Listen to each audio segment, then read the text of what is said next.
Wednesday, the 12th of June, and tonight, the devolution battle is definitely on as governors ganged up with senators to take on the National Assembly and the executive.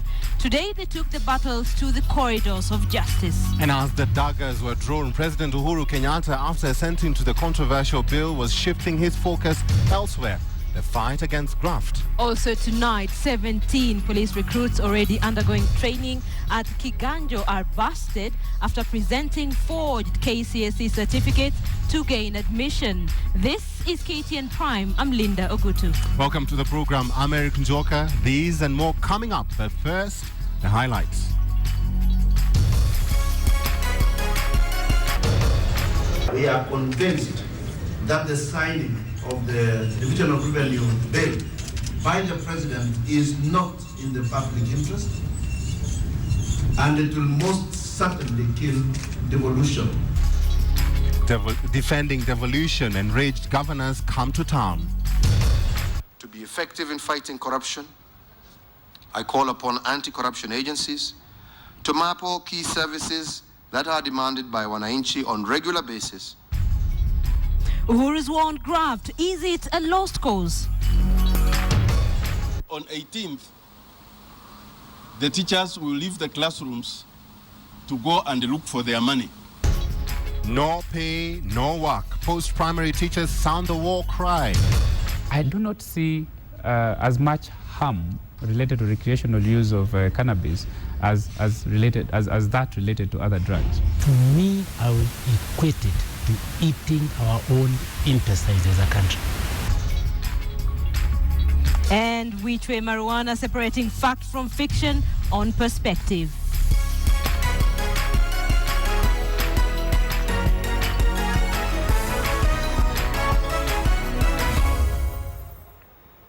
This live news broadcast starts right now. Tonight, a major devolution crisis is looming after governors and senators from all the 47 counties resolved to oppose President Uhuru Kenyatta's move to allocate the counties less money than what the Senate had requested. The top county officials are now threatening to mobilize masses to petition the president's move, saying it is against the spirit of devolution. And as KTN's Aaron Ochieng reports, they are pointing an accusing finger at the president and the National Assembly over what they term as a deliberate plan to sabotage the devolution process.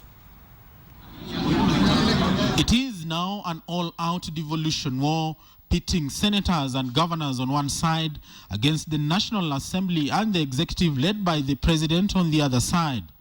The judiciary will be taking the referee's position as the senators plan to move to court Thursday morning to seek legal redress in their bid to overturn a bill that has already been signed to law, the Division of Revenue Bill.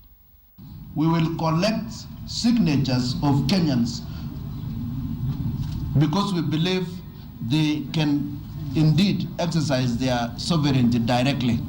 After the president signed the bill Tuesday, the senators were joined in Nairobi by governors from all the 47 counties, and a clear roadmap to counter what is seen as an executive National Assembly strategy to sabotage the devolution process was reached.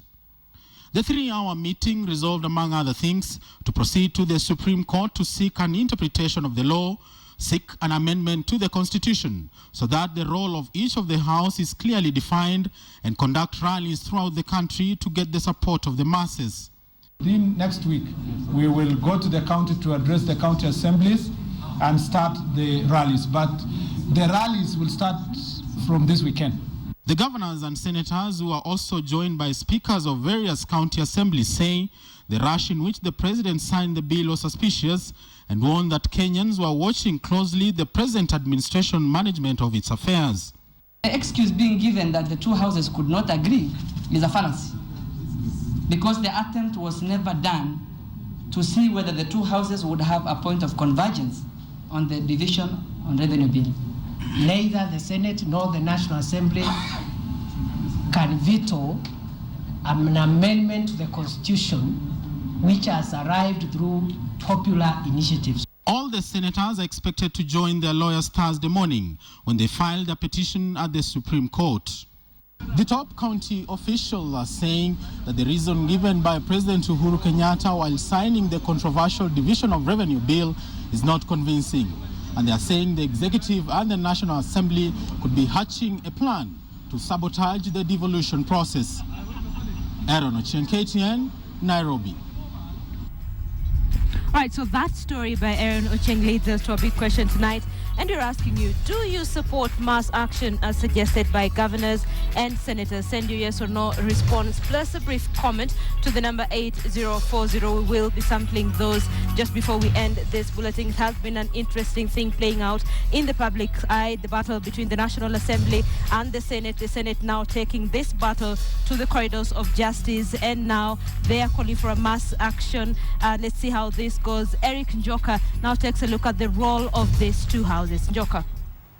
That's very true, Linda. And I think the big question is, who does what? And what we did is just go to the Constitution and find out what the role of the National Assembly and the role of the Senate. They have different roles, but all of them are intertwined. Let's start with the role of the National Assembly under the Constitution, Article 95, subsection 4A to C. It says that the National Assembly can only determine the allocation of the national revenue between the levels of government. It also says that the National Assembly appropriates funds for expenditure by the national government and other national state organs. It also actually does another thing. It exercises oversight over national revenue and its expenditure. What the Constitution says about the National Assembly is that it provides powers to determine funds to the respective counties. Let's see the difference when we go to the Senate. The role of the Senate, according to the Constitution, Article 96, subsection 3, it says the Senate has a role to determine and exercise oversight allocation of national revenue among the respective counties. What else does it do? The Constitution provides powers to recommend the funds required to the appropriate counties. And this has been a bone of contention between the Senate and the National Assembly. And this is what the Senate is saying, or wants the Supreme Court to do, to amend the Constitution for the Senate to have final say on allocation of funds to the counties. Let's see how that pans out. But I'm sure President Uhuru Kenyatta had a different notion, not in regards to the Senate or the National Assembly, but in regards to graft. Linda. Indeed, Njoka, just a day after declaring war on drugs, President Uhuru Kenyatta today shifted his focus to corruption, putting corrupt public servants on notice and warning them that their days are numbered. But, as Asham reports, over the years, the fight against graft has never been won by the executive, and all eyes are on the Jubilee government and whether it is truly committed to fighting corruption, or is this just hard talk? My government will not tolerate corrupt public officers. I expect all public officers to abide by the guiding principles of leadership and integrity, which include selection on the basis of personal integrity, competence, and suitability.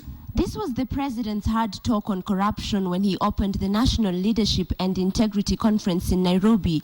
In fact, President Uhuru's tough stance on the anti-graft war was echoed by the presence of his deputy William Ruto and almost all cabinet secretaries. But while the executive vowed to harden its grip on the notorious public service, the irony of this hard talk was staring right at them. The Ethics and Anti-Corruption Commission, the body mandated to fight graft, is still lingering in uncertainty. Without a confirmed chairperson, EACC is headed by an acting chairperson, leaving a vague space on how exactly it would play its policing role. On his part, the Attorney General said he was fast-tracking implementation of certain laws that would help curb corruption. But despite the promise, the campaign financing bill that was to be enacted last year is still pending. This bill in specific will create checks and balances in the political sphere and monitor the huge scandals that are said to fund campaigns. In 2012, Kenya was ranked at position 139 out of 174 economies worldwide in the Transparency International Performance Index. Although a slight improvement, it's still considered one of the most corrupt nations in the world. President Uhuru Kenyatta's message to the public service is very clear, and especially to those who had mastered the art of corruption, that your days are numbered. But Mr. President can talk the talk. But can he walk the walk? This is just the end of the beginning. Ashem Welu reporting from the Kenya School of Monetary Studies in Nairobi. Now, the Kenya Union of Post-Primary Education has threatened to go on strike next week if the government does not harmonize the allowances of its members with those of civil servants. Speaking in Nairobi today, the Deputy Secretary General of KUPPET, Moses Nturima, said with a 7-day strike notice, all teachers in post-primary institutions will keep off from their workstations until further notice if the government does not address their grievances. The teachers are also planning peaceful street protests as part of the strike. We want to tell the public, and especially the parents, that on 18th, the teachers will leave the classrooms to go and look for their money. As a member of parliament, I fully support the teachers in this fight for their rights. Discrimination against the teachers is one thing which I really dislike. Personally, in the National Assembly, I tried to bring in an amendment, I think there is a copy somewhere, to provide for funds for harmonization of commuter allowance, leave allowance and responsibility allowance. But I was unsuccessful in that push. Right, you're watching KTN Prime, and question is, what do you do when your class 6 daughter tells you she's been impregnated by her class 8 colleague? This is the difficult situation the parents of multiple girls have been thrust into in Mount Elgon region. KTN's Init Kimani has the details. Pupils of Chepkurir Primary School give us a curious look before leaving for home. The younger ones have no idea why we are here, but these older ones, finishing up their work, may have a clue. 18 girls have gone home after getting pregnant, and that's not all. 12 girls from the school, ranging from standard 6 and 7, aged between 14 and 15 years, have also been married. Early pregnancies are commonplace here. 8 girls in another school, Kabe Primary School, and another 4 from Kongotuni School have also dropped out to take care of their babies. If a father is in a house and the young ones, the big ones will go to the neighbor's house, those who have already constructed some bigger or more houses, and you find that the boys take advantage. What is surprising is that some of the boys in the primary schools are responsible for the pregnancies. One of the girls who dropped out is now apparently married to her class 8 husband. Kama ni kuandika hatuwezi tukaandika barua. Juu tunakaa nao. Hasa barua hatuwezi tukaandika barua. Mnaongeleshana tu. Tunaweza ongea tu Facebook. A telling laughter from young boys who have taken the unusual and made it the norm. School officials say unless their parents take firm and deliberate steps to stop the trend, then it will only be a matter of time before these curious eyes become knowing eyes. Edith Kimani, KTN Prime. Elsewhere, a technical working committee set up to tackle the emerging transgender debate today met to discuss the formulation of guidelines for the management of gender identity disorder, a condition brought to the limelight by transgender activist Audrey Mbogwa. Audrey arrived at the Kenya Medical Practitioners and Dentists Board, where the technical committee was meeting, and presented her submissions. The establishment of the committee, which comprises representatives from various institutions and human rights bodies as well as healthcare practitioners, was informed by Audrey's attempt to secure a sex reassignment operation in 2009 at the Kenyatta National Hospital, which resulted in a team of doctors referring the matter to the board. Once the technical committee's report is complete, it shall be presented to the Medical Practitioners and Dentists Board for consideration. Audrey Mbogwa hit the headlines recently after she moved to court seeking to compel the Kenya National Examinations Council to change the names on her certificates to reflect her transformation from male to female. We were making contributions to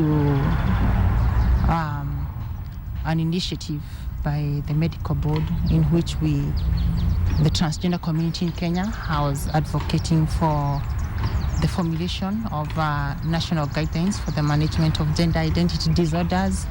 So we made some submissions to the technical working committee or group that was tasked with that endeavor. And today now I've officially handed over the applications, the contributions.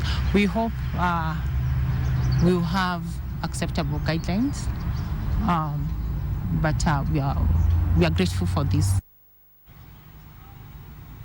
Elsewhere, 17 police recruits were this morning arraigned at the Nyeri Law Court and charged with fraudulently obtaining admission to the Kenya Police College in Kiganjo. Appearing before acting senior resident magistrate Christine Wekesa, the 17 young men and women were charged with 2 counts each and released on a cash bail of 100,000 shillings. The recruits had presented forged KCSE certificates at the recruitment stage and had undergone training at Kiganjo for close to 6 months before the startling discovery was made. Carol Derry with the details.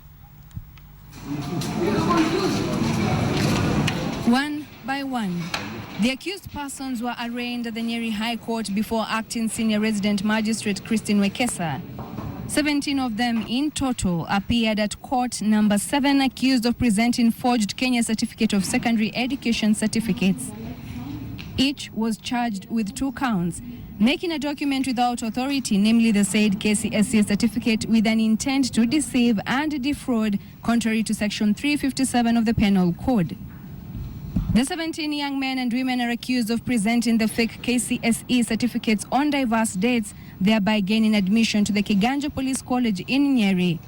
Relatives of the accused persons anxiously packed the courtroom, pondering over the fate of the accused persons. The recruits are said to have been training at Kiganjo for close to 6 months before the mischief on their end was unearthed. The intense police training they received will come to naught once they are found guilty of the offense. They were each given an option of a 200,000 shillings bond or surety of a similar amount or a cash bail of 100,000 shillings. The hearing has been slotted for 15th July, and the 17 suspects, if found guilty, are likely to face a jail term of close to 7 years, not to mention the waste of time and resources. Carol Derry for KTN at the Nyeri Law Courts. Thank you, Carol, for that story. You are indeed watching KTN Prime. And remember the story, the first story we had aired for you, and it concerns the stalemate between the Senate and the National Assembly. And a reminder to a big question tonight. We ask you, do you support mass action as suggested by governors and senators? Send a yes or no response with a brief comment to the number 8040. We'll be sampling some of your views at the end of this newscast. You're indeed watching KTN Prime, and just ahead. On KTN Business Today, Bonnie Tunya puts into perspective the priorities that the government should take a critical look at. Also, on tonight's bulletin, we cross the borders to Uganda, and after donors cutting aid, is Uganda capable of facilitating its 2013-2014 budget? Join me, Joy Durimbira, as I bring you these details.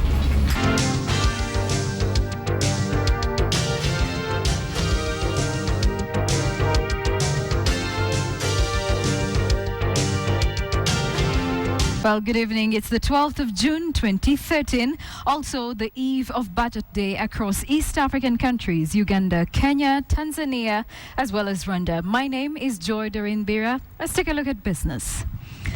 Now, of course, as we expect the budget reading tomorrow, the Uhuru budget has put the country's economic growth target at 6%, and for this and a host of other promises envisioned in Vision 2030 blueprint to be achieved, the country has to cut down on inefficiencies at various key sectors, and tonight, KTN's Bonnie Tunya puts that into perspective.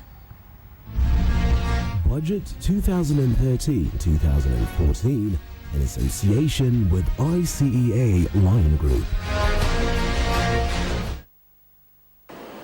Kenya, since independence, has enjoyed only a few occasions where its GDP growth exceeded the 5% mark for 3 consecutive years, and reforms since the year 2000 have improved its economic fundamentals, with the year 2007 standing out when the economy registered a 7% growth. The Uhuru Kenyatta administration has also set its growth target at the magical 6% figure. It is without doubt that Kenya is a country of immense economic potential, going by the number of the recent discoveries of natural resources as well as the multinationals that are setting shop in the country. However, the cost of inefficiency remains an ever-present need to the country's economic prosperity. Economists at the World Bank have repeatedly recommended that were Kenya to rise from the ashes of economic stagnation, 4 key areas needed to be urgently looked into. These are optimization of the railway system, privatization of the port of Mombasa, cutting energy costs, as well as fiscal discipline in government spending. The country's transport sector contributes 8% of the country's GDP. Data from the Kenya Shippers Council indicate that transportation of cargo by railway is 70% cheaper than road, bearing in mind the heavy cost of road construction and maintenance. Currently, Kenya's cost of transporting export goods is 60% higher than the US and 30% higher than South Africa, both countries having an established railway system. Privatization of the port of Mombasa is long overdue. The port has registered a dismal 3% annual growth in contrast to the steady rise in container traffic. Data from the Kenya Ports Authority indicates it currently takes about 13 days to clear goods at the port due to cumbersome clearance processes as compared to the Singapore port that only takes 4 hours. Despite the politics involved, privatization of the port will enable commercialization of the shipping berths, modernization of the shipping channels to allow for larger ships, as well as shortening of the clearance process. The clock is clearly ticking, as currently there are reports that Kenya is losing business to neighboring Dar es Salaam due to inefficiencies at the port of Mombasa. The cost of running industries in Kenya continues to grow, attributed to high energy cost. As it stands, over 40% of the country's import bill results from the purchase of petroleum products. This, coupled with an erratic weather pattern that has seen power generating company KenGen use diesel to pump electricity, a phenomenon that has handed manufacturers and consumers the short end of the stick. According to the Energy Regulatory Commission, the economy has spent up to 13.5 billion shillings in imports of petroleum products. More specifically, the economy loses up to 5.6 billion shillings per year due to inefficiencies at the refinery. The Kenya Petroleum and Refineries Limited lack adequate storage capacity, meaning the country has to purchase petroleum products even when global crude prices are unfavorable. Yet another key area of wastage is fiscal indiscipline. Traditionally, 70% of the country's budget goes to recurrent expenditure, with a paltry 30% allocated for development projects, a trend that has crippled key infrastructural development, thus hampering the pace of economic growth. This year's budget will see this worsen, with a huge bill for constitutional implementation as well as the rollout of devolved system of government. Already, the Division of Revenue has come under contestation, pitting the Senate on one side against the National Assembly and the Executive on the other. There is also the little matter of redundant constitutional commissions, all that need substantial funding to meet their wage bill. All is not lost, however, as Kenya has maintained a competitive exchange rate, largely contained inflation, and managed its debt responsibly despite a challenging external environment. Budget 2013-2014 in association with ICEA Line Group. Now, across the borders, the other member states of the East African Community will also be delivering their financial year 2013-2014 budgets. In Uganda, the government is expected to cut down on reliance on donor funding, which means it will have to look internally to generate the revenues. Here's the report on the same. It's the eve of the budget reading across countries: Kenya, Uganda, Tanzania, and Rwanda. For Uganda, Finance Minister Maria Chiwanuka is expected to read her planned 12 trillion Uganda shillings budget based on the theme Priorities for Renewed Economic Growth and Development. According to estimates, Uganda's key objective of the budget strategy is to ensure that government expenditure focuses on investment with reliance on major sources of funding from taxes and development partners. The country also plans to reduce donor reliance from nearly 25% to 19% of the total budget. Donors have over the past months withdrawn aid to Uganda due to corruption stemming from the office of the Prime Minister, pushing the Ugandan government to allocate $38.5 million to enroll a further 100,000 HIV-positive patients on ARV drugs. This means Ugandans will be taxed to fund areas where donor support has been withdrawn. Some of the areas of target are likely to be excise duty on fuel and mobile money services. The 2013-2014 budget is also expected to focus on growth in the agriculture, production and tourism sectors, infrastructure development and reducing inflation to single digit. And well, that's it for business. You can be sure that we'll keep you up to date in regard to the budget reading tomorrow, and also what Kenya needs to prioritize on, and we'll be letting you know how the other East African countries as well shall be doing. That is tomorrow, June the 13th, 2013. My name is Joy Doreen Vera. Let's take a look at the financial markets report. And of course, Nick Mudimba will be up next with sport. Good evening.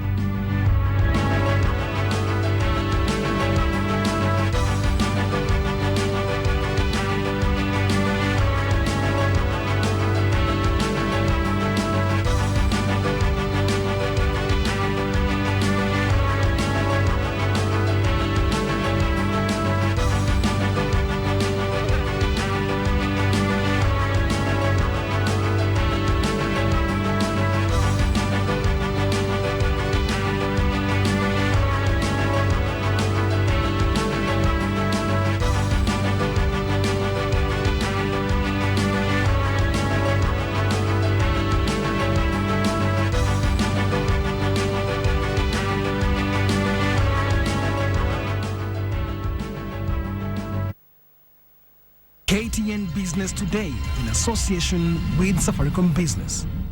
Great visions need great partners. Imagine perfect fusion. Safaricom Business. Coming up on KTN Sports Today, we'll tell you how Harambee Stars is faring Malawi, more on the day 2 of the World Youth Athletics Trials, and of course, rumors of who's joining which team, and more on the World Cup qualifiers. All that on KTN Sports Today. All right, it's now time to look at KTN Sports Today. I am Nicholas Mudimba. Oman-based midfielder Jamal Mohammed, who was accused of being blunt during the Kenyan versus Nigeria match last Wednesday, redeemed himself and netted a goal in the match against Malawi this afternoon. Kenya held the Flames to a 2-2 draw, a match which helps Nigeria's cause for place in the World Cup. Robin Galandu opened the Flames in the 46th minute, but Jamal, who is now remembered for the shisha smoke, drawing parity in the 52nd minute. The Stars, without their team captain Victor Wanyama and Arnold Origi, went behind in the 80th minute through Robert Ngabi. Chimangu Kaira scored an own goal in the injury time to save Adelamushe some blushes. Stars lie bottom of the group on 3 points, but seems to have established the groundwork for the future, as the coach had intimated earlier. Back in the country, the faces of the country's 21 representatives of the World Youth Championships were unveiled today after the national trials at the Nyayo Stadium. This year's World Youth will be held in Donetsk, Ukraine in July. Victor Gal reports from the Nyayo Stadium. After day one's age-cheating drama, the second day was flawless. Lap after lap, race after race, each athlete toiled in a bid to outdo the other, as only the top 2 athletes across the line will earn the ticket. For 800 meters, winner Alfred Kipketer from Kosire Secondary School, it will be his first time to board a plane, and he says he will prepare well for the world event. Patrick Rono finished second in the 2-lap race. Nafurahi kabisa kwa sababu hiyo game, kwa sababu nilikuwa tu primary school, nilikimbia tu 400 hapa hivi, halafu principal akanipata hapa hivi, kana kanichukua.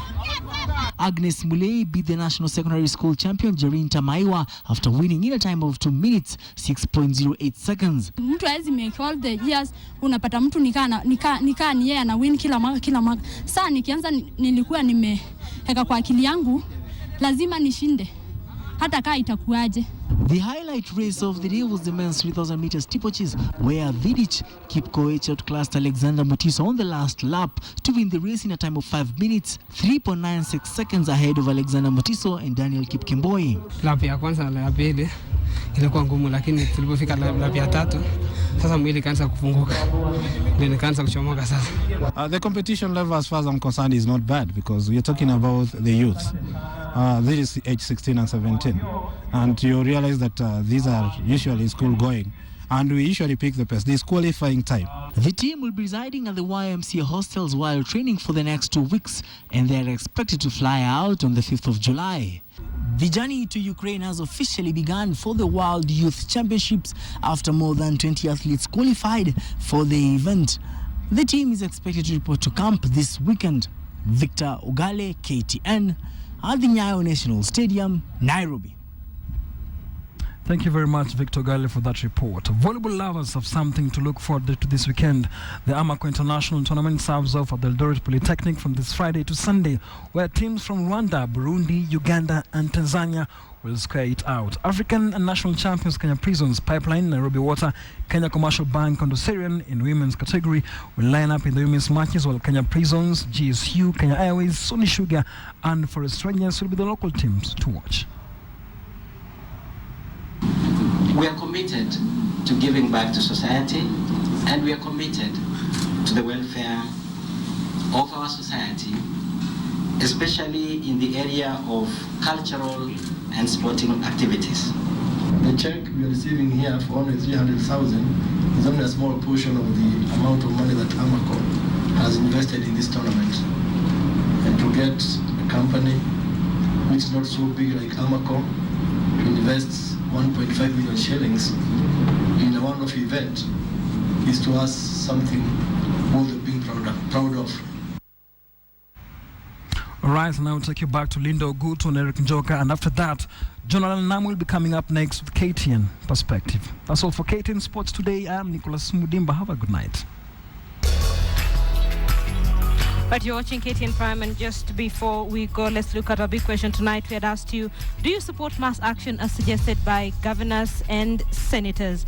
We'd asked you to send your response to the number 8040, and 60% of you say yes, they will support the mass action. 40% of you say no. You want to sample some? Yeah, on Twitter, there's Robert Bonaya who says, no, simply not a wise, healthy move. This will take us back to politics. We opt action, then words. Let them wait till next year. Next election, actually. Julia says, no, let them use the legislative options available, including constitutional amendments. All right, final one here from Twitter. Kenya Facts, you say, no, both houses of parliament should stop their ego fights and work together. Thank you very much for your feedback and for watching this edition of KTN Prime. I'm Eric Njoka. Sleep well. We'll see you tomorrow. I'm Linda Ogutu.